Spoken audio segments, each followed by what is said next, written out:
In 1854, a 6-year-old girl stood at the heart of a courtroom storm that would reshape custody law across the United States. Elizabeth Barrows didn't ask to become a symbol. She was just a little girl, bright, gentle, and deeply attached to her mother, Sarah. But in 1854, Elizabeth's quiet world was turned upside down, and what followed would make her the center of one of the most important legal battles in American family law history. Her story began in Connecticut, in a deeply troubled marriage between her parents, George Barrows and Sarah Barrows. George was a man of some social standing, outwardly respectable, educated, and, like many men of his time, convinced of his absolute authority within the household. But behind closed doors, their marriage was filled with emotional cruelty and cold distance. George was known to be controlling and dismissive, especially toward Sarah, whom he saw more as property than partner. Eventually, after enduring years of emotional strain, Sarah made the bold and dangerous decision to leave the marriage. It was not a common act in those days. In the 1850s, a woman who separated from her husband risked public shame, poverty, and legal retaliation. But Sarah had something more important than her reputation to protect: her daughter. She took Elizabeth, then just a toddler, and began raising her alone. For years, Sarah provided her daughter with love, structure, education, and care, everything a mother could offer. George had shown little interest in the child's well-being during this time. He didn't provide support. He didn't visit. In fact, he had little to do with Elizabeth's upbringing at all. But then, George Barrows decided he wanted his daughter back, not out of affection or concern, but out of pride, power, and perhaps revenge. He filed a writ of habeas corpus, a legal demand forcing Sarah to bring Elizabeth to court so he could take custody. At the heart of his argument was a chilling principle, one deeply rooted in 19th century law. A child born within a marriage was the rightful property of the father. Regardless of how loving or devoted the mother had been, the father could claim full custody simply because of his legal status. To the courts of the time, a mother's role was secondary. She nurtured, yes, but she was not seen as a guardian in the legal sense. She had no firm standing unless the father was proven entirely unfit. And even then, judges were hesitant to intervene in what they saw as a man's household rights. So when Sarah appeared before the Connecticut Supreme Court in 1854, she was not just a grieving mother fighting for her child. She was a woman challenging the very structure of American family law. She pleaded her case with courage and clarity. She had raised Elizabeth with tenderness, discipline, and faith. She had been her teacher, caretaker, and emotional anchor. She spoke of Elizabeth's tears when they were separated, of the nightmares, the confusion, the trauma inflicted not by neglect, but by legal process. The courtroom was silent as Sarah painted a picture not of legal entitlement, but of human connection. And Elizabeth? Though too young to testify formally, her presence in the courtroom was powerful. The bond between mother and daughter was visible, unshakable. She clung to her mother's dress, held her hand, and cried when they were forced to sit apart. Witnesses described it as heart-wrenching. George, in contrast, offered little more than the letter of the law. He cited his rights as a father, referencing precedents that gave men full control over their children. He said nothing about Elizabeth's emotional needs or Sarah's nurturing. He believed, like many men of his era, that fatherhood was a status, not a relationship. But times were changing. Even the judges, trained in centuries-old legal thought, could not ignore what they saw and heard. The question was no longer just about technical custody. It was about what kind of parent truly serves a child's best interest. Could the courts continue to treat children like property to be assigned? Or would they begin to see them as individuals with emotional needs, rights, and bonds that mattered? This was the moment when Elizabeth's case became more than personal. It became nationally symbolic. In newspapers, readers followed every development. Women's rights activists rallied behind Sarah. Ministers gave sermons about maternal duty and divine bonds. For many, this was no longer just about one mother and one daughter. It was about changing the future for every family in America. The stakes were immense. The court wasn't just deciding where Elizabeth would live. They were deciding whether love and care mattered more than bloodline and power. And with that, Elizabeth Barrows, just 6 years old, became the child who would change American law forever. Before this case, the law didn't care if a father was kind or cruel. He owned the child either way. In 1854, American family law was built on an unshakable pillar. The father was the head of the household, and everything within it, property, land, wife, and children, belonged to him. No matter how loving, devoted, or responsible a mother might be, she had little to no legal claim to her children if her husband wanted them back. This was the legal world that Sarah Barrows had to face. When Sarah left her husband George, she wasn't just leaving a bad marriage. She was stepping into a legal minefield. At the time, few women dared to challenge the authority of their husbands. The law rarely intervened in domestic matters unless there was proven physical abuse or abandonment. Even in cases of divorce, the courts leaned overwhelmingly toward the father as the natural guardian. George Barrows used this system to his full advantage. Although he had played almost no role in Elizabeth's early life, offering neither financial support nor emotional presence, he returned years later with a powerful legal weapon, a writ of habeas corpus. This Latin phrase, meaning "you shall have the body," was originally designed to protect people from unlawful imprisonment. But in 19th century custody disputes, it became a tool for fathers to reclaim their children like lost possessions. To the courts, this wasn't about who cared for the child. It wasn't even about what the child wanted. It was about restoring proper legal order. In their eyes, Elizabeth belonged with her father simply because he was the man of the house. Sarah's maternal bond, her years of parenting, her daughter's affection, none of it had legal weight. This idea came from centuries-old British law, which heavily influenced American jurisprudence. Under the principle of pater familias, father of the family, men held complete authority over their households. A woman's role was to support and serve. She had few rights in marriage and even fewer outside of it. In custody cases, judges commonly ruled that young children, especially those born within marriage, must remain with their fathers, unless the father was proven to be openly abusive, insane, or missing. Even then, the mother had to beg the court for mercy, not equality. Sarah's case tested that tradition. She was not a helpless, illiterate woman with no means of defense. She was articulate, morally upright, and fiercely intelligent. She knew the law was not on her side, but she believed the truth of her relationship with Elizabeth would speak louder than outdated customs. In court, Sarah's legal team did something revolutionary. Instead of relying solely on technical statutes, they appealed to the judge's conscience and compassion. They argued that custody should not be decided like a business contract. It should be based on the child's welfare. They introduced evidence showing that George had not contributed to Elizabeth's upbringing. He hadn't visited. He hadn't sent money. He hadn't even asked about her health or education until this lawsuit. What he was trying to do wasn't fatherhood. It was possession. Meanwhile, Sarah had done everything. She had fed, clothed, comforted, educated, and protected Elizabeth from the world. She had taught her to read, walked her to church, and nursed her through illness. Their bond was emotional, spiritual, and inseparable. And yet, none of that automatically mattered in the eyes of the law. For judges trained to believe in patriarchal order, this case presented a conflict between duty to precedent and recognition of lived reality. Still, cracks were starting to appear in the old ways of thinking. In the mid-19th century, America was beginning to experience social shifts, especially around the roles of women and children. The early women's rights movement was gaining ground. Advocates like Elizabeth Cady Stanton and Lucretia Mott were challenging the legal system, demanding equal voice and protection. Though they weren't directly involved in the Barrows case, the cultural tide they were helping to turn was felt in that courtroom. Child welfare reform was also beginning to stir.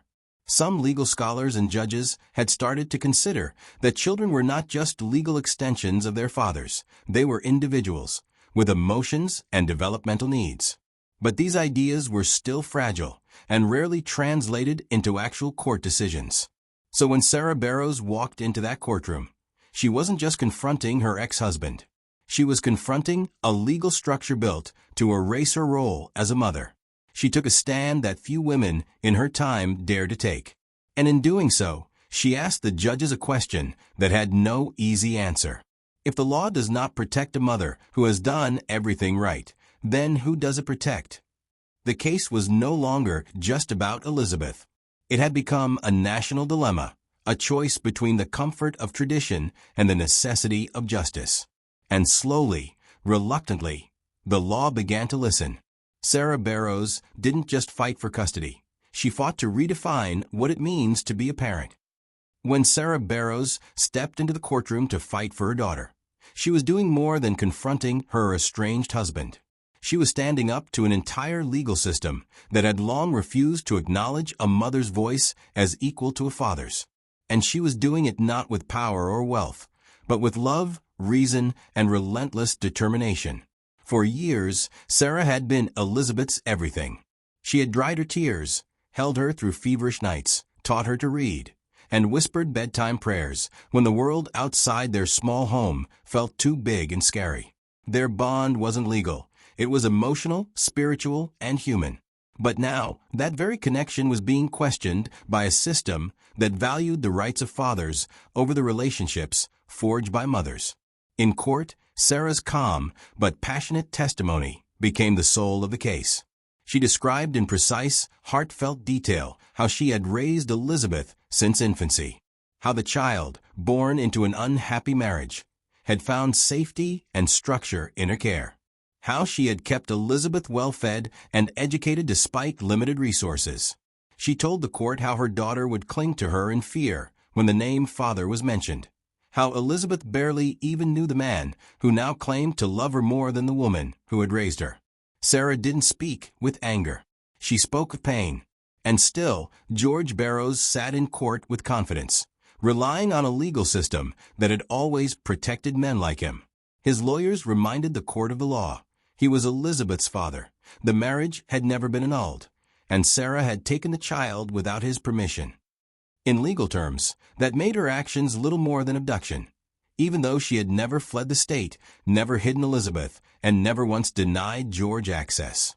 But he hadn't wanted access until now. He had ignored Elizabeth for years.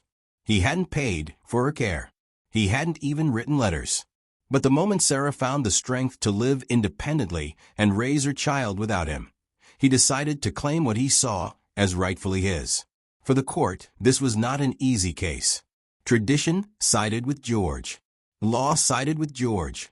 But something in Sarah's testimony, her quiet dignity, her clear truth, began to shift the air in the courtroom.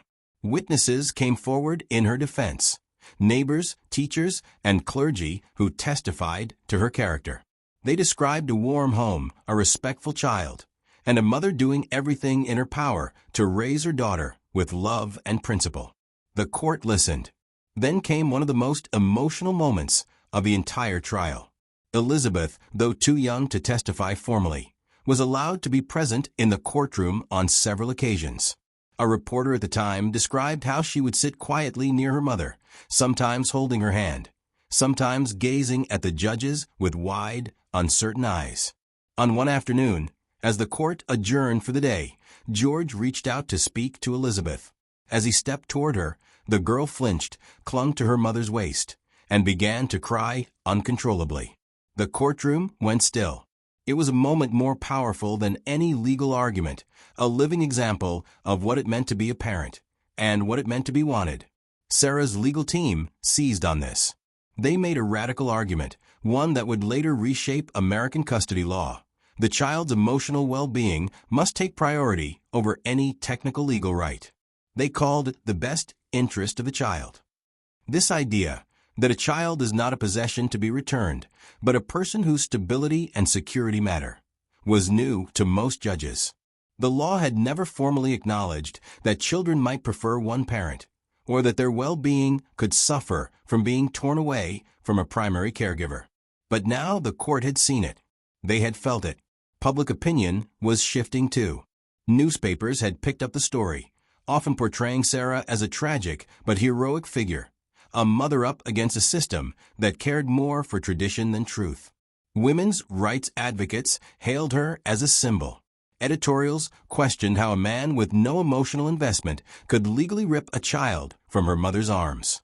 One columnist wrote, "If the law demands that a child be taken from the heart that raised her, then the law itself is in need of judgment." Sarah's trial became more than just a battle for custody. It was a moral crossroads for the entire nation. What kind of justice did America truly believe in?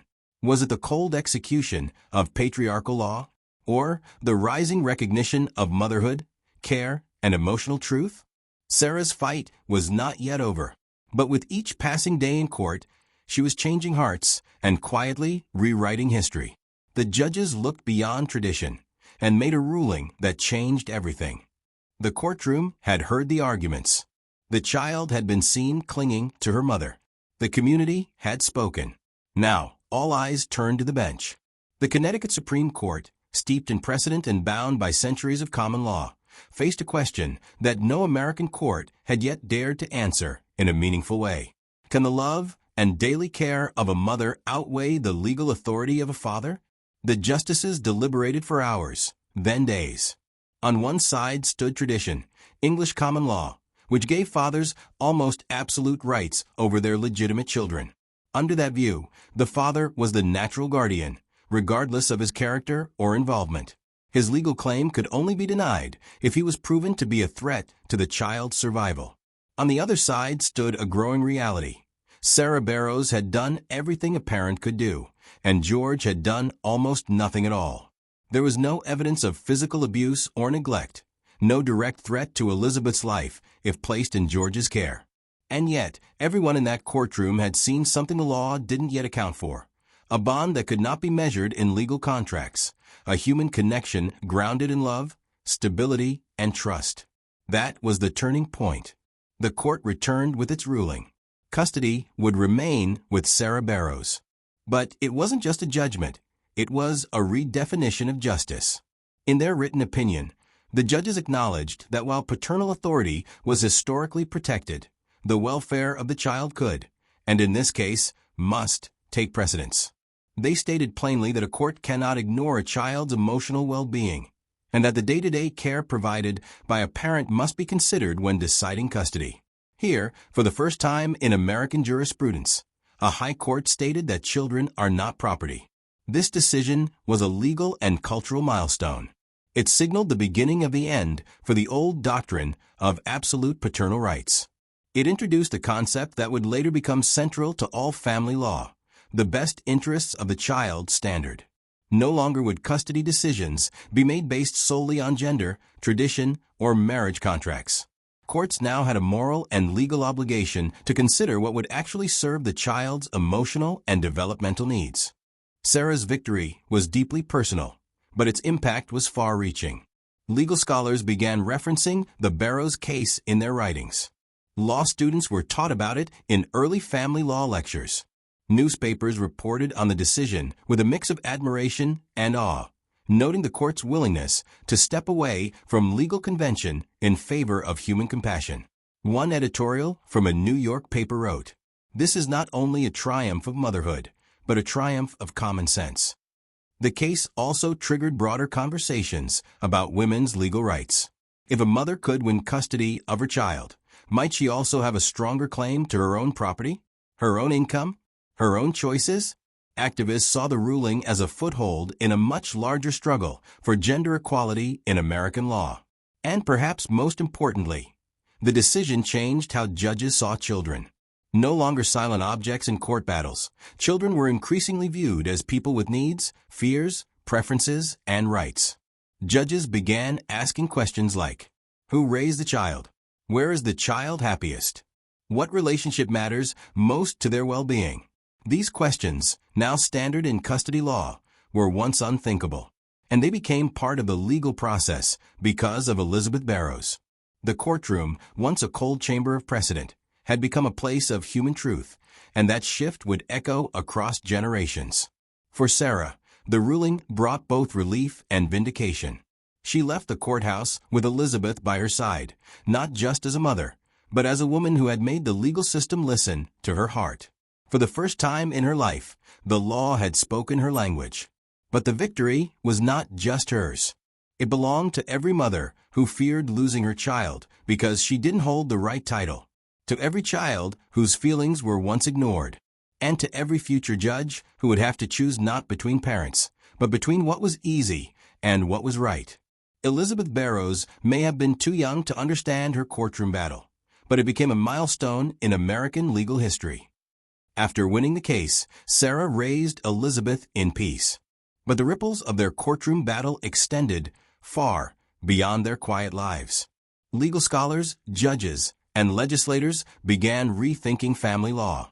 The Barrows case set the stage for the transformation of child custody law in the United States. It helped shift the perception of children from belongings to individuals with rights and emotional needs. More importantly, the case gave mothers legal standing in custody disputes. In time, it contributed to the rise of the tender years doctrine, the belief that young children are generally best cared for by their mothers. Today, family courts routinely ask, who provides emotional care? Who ensures the child's safety? What is truly best for the child? These questions might never have been asked without Sarah and Elizabeth Barrows. Their case reminds us that even the smallest voices, like that of a 6-year-old girl, can echo across generations.